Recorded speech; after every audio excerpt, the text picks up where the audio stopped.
लातूर। सोमवार दिनांक 6 जानेवारी रोजी दयानंद कला महाविद्यालय लातूर येथे दर्पण दिनाचे औचित्य साधत अनेक पत्रकारांचा सत्कार करण्यात आला। 6 जानेवारी रोजी आद्य पत्रकार बाळशास्त्री जांभेकर यांनी दर्पण नावाचे पहिले मराठी भाषेतील वृत्तपत्र सुरू केले होते, म्हणून महाराष्ट्रात 6 जानेवारी हा पत्रकार दिन दर्पण दिन म्हणून साजरा केला जातो। त्यानिमित्ताने लातूर जिल्हा साप्ताहिक पत्रकार संघ व दयानंद कला महाविद्यालय लातूर यांच्या संयुक्त विद्यमाने उपस्थित मान्यवरांच्या हस्ते उपस्थितीत ग्रामीण वार्तापत्र न्यूजचे मुख्य संपादक पत्रकार द्रोणाचार्य कोळी यांना सन्मानपत्र देऊन गौरविण्यात आले।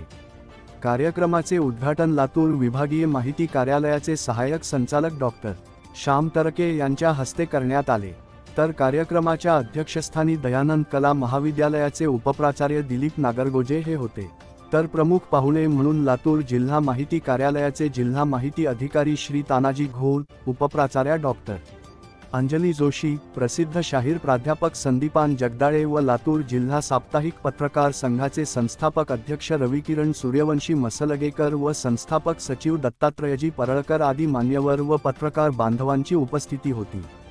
कार्यक्रमाचे प्रास्ताविक दत्तात्रय परळकर यांनी केले, तर सूत्रसंचलन लातूर जिल्हा कार्याध्यक्ष गंगाधर दिगोळे यांनी केले व आभार लातूर जिल्हाध्यक्ष संजय राजुळे यांनी मानले।